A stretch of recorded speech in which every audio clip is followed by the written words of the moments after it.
En este video sobre ética y responsabilidad profesional, veremos el tema de deberes del abogado para con sus clientes. Deberes del abogado para con sus clientes.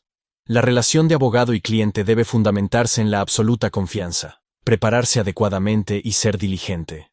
Será impropio de un abogado asumir una representación profesional cuando está consciente de que no puede rendir una labor idónea competente y que no puede prepararse adecuadamente sin que ello apareje gastos o demoras irrazonables a su cliente o a la administración de la justicia. Es deber del abogado defender los intereses del cliente diligentemente, desplegando en cada caso su más profundo saber y habilidad, y actuando en aquella forma que la profesión jurídica en general estima adecuada y responsable. Mantener informado a su cliente. El abogado debe mantener a su cliente siempre informado de todo asunto importante que surja en el desarrollo del caso que le ha sido encomendado. Siempre que la controversia sea susceptible de un arreglo o transacción razonable, debe aconsejar al cliente el evitar o terminar el litigio, y es deber del abogado notificar a su cliente de cualquier oferta de transacción hecha por la otra parte. Renunciar a la representación profesional de su cliente. Cuando el abogado haya comparecido ante un tribunal en representación de un cliente, no puede ni debe renunciar a la representación profesional de su cliente, sin obtener primero el permiso del tribunal, y debe solicitarlo solamente cuando exista una razón justificada e imprevista para ello. Antes de renunciar a la representación de su cliente, el abogado debe tomar aquellas medidas razonables que eviten perjuicio a los derechos de su cliente, tales como notificar de ello al cliente, aconsejarle debidamente sobre la necesidad de una nueva representación legal cuando ello sea necesario, concederle tiempo para conseguir una nueva representación legal, aconsejarle sobre la fecha límite de cualquier término de ley que pueda afectar su causa de acción o para la radicación de cualquier escrito que le pueda favorecer, entre otros. Al ser efectiva la renuncia del abogado, debe hacerle entrega del expediente a su cliente y de todo documento relacionado con el caso, y reembolsar inmediatamente cualquier cantidad adelantada que le haya sido pagada en honorarios por servicios que no se han prestado. Ser leal y honrado con sus clientes. El abogado tiene para con su cliente un deber de lealtad completa. Este deber incluye la obligación de divulgar al cliente todas las circunstancias de sus relaciones con las partes y con terceras personas, y cualquier interés en la controversia que pudiera influir en el cliente al seleccionar su consejero. Ningún abogado debe aceptar una representación legal cuando su juicio profesional pueda ser afectado por sus intereses personales.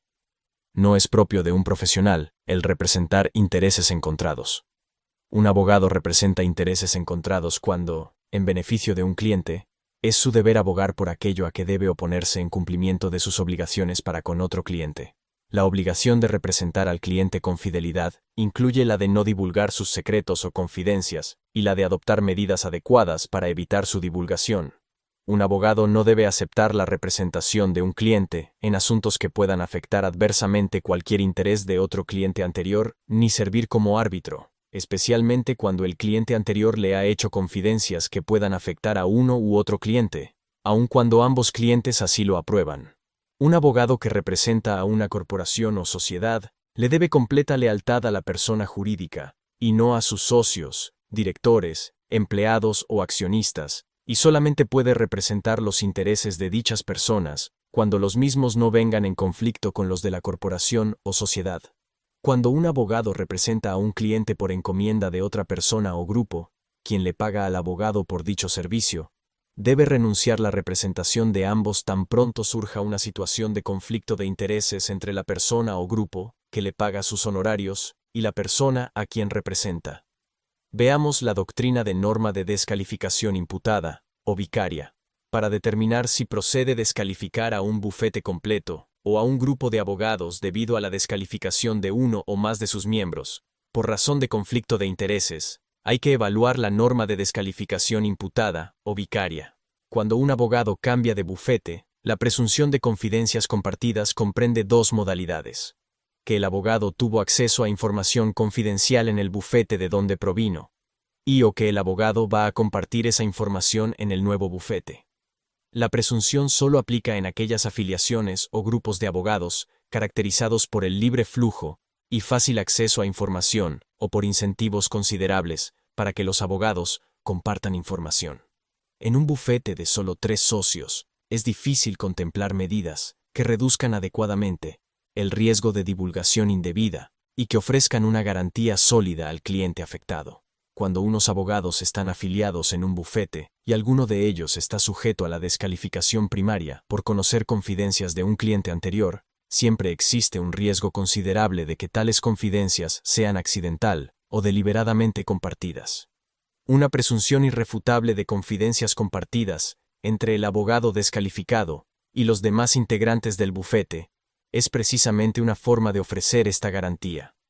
En consecuencia, todos los integrantes del bufete quedan vicariamente vedados de aceptar aquel asunto en que alguno de ellos esté sujeto a descalificación primaria. La defensa de la muralla china. Existe la defensa de la muralla china que se puede utilizar cuando se quieren evitar intereses encontrados entre abogados que trabajen juntos.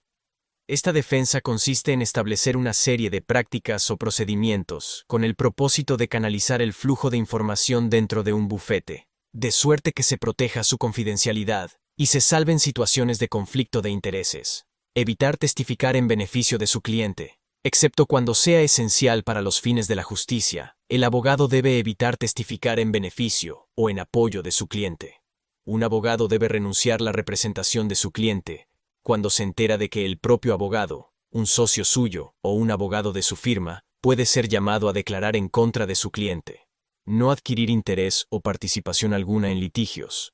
Un abogado no debe adelantar o prometer ayuda financiera a su cliente para gastos médicos o subsistencia, excepto que puede adelantar el pago de las costas del litigio y los gastos de investigación y de exámenes médicos necesarios para representar debidamente el caso de su cliente. La naturaleza fiduciaria de las relaciones entre abogado y cliente exige que éstas estén fundadas en la honradez absoluta. En particular, debe darse pronta cuenta del dinero u otros bienes del cliente que vengan a su posesión y no debe mezclarlos con sus propios bienes, ni permitir que se mezclen. Los honorarios de abogados. La fijación de honorarios profesionales debe regirse siempre por el principio de que nuestra profesión es una parte integrante de la administración de la justicia y no un mero negocio con fines de lucro. Es deseable que se llegue a un acuerdo sobre los honorarios a ser cobrados por el abogado al inicio de la relación profesional, y que dicho acuerdo sea reducido a escrito. No debe aceptar retribuciones mínimas con la idea preconcebida de rendir esfuerzos mínimos. La aptitud de un cliente para pagar no puede justificar que se cobre en exceso del valor de los servicios prestados, pero su pobreza puede ser tal que requiera el que se le cobre menos, y aún nada. Un abogado debe exigir el pago de honorarios contingentes solo en aquellas ocasiones en que dichos honorarios sean beneficiosos para su cliente, o cuando el cliente lo prefiera así, después de haber sido debidamente advertido de las consecuencias. El abogado debe acatar los deseos de un cliente ansioso de transigir su pleito. Los honorarios concedidos por un tribunal son para beneficio del cliente, y no debe el abogado reclamarlos para sí o renunciarlos sin autorización expresa del cliente. Las controversias con los clientes con respecto a la compensación deben evitarse por el abogado. Solamente deben establecerse demandas contra los clientes para evitar injusticias, imposiciones o fraudes. Sobre este canon se aplica el principio de quantum meruit, tanto como se merece. Reconoce que el abogado tiene el derecho de reclamar el valor razonable de los servicios que ha prestado. Provee un remedio en restitución basado en elementos de justicia. Procura evitar el enriquecimiento injusto de quien recibe un servicio, permitiéndole al que lo presta la posibilidad de reclamar un valor razonable cuando no se hubiera pactado un precio cierto. Un abogado puede reclamar compensación por los servicios que ha prestado a base de un quantum meruit, cuando no exista un pacto expreso de honorarios o cuando el contrato haya sido invalidado por alguna irregularidad en la forma de ejecutarse.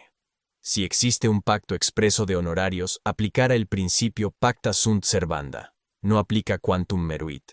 Derechos y limitaciones. Ningún abogado está obligado a representar a determinado cliente, y es su derecho el aceptar o rechazar una representación profesional. El abogado debe obedecer siempre su propia conciencia y no la de su cliente. Es impropio de un abogado relevarse de responsabilidad por actos u omisiones negligentes en su gestión profesional.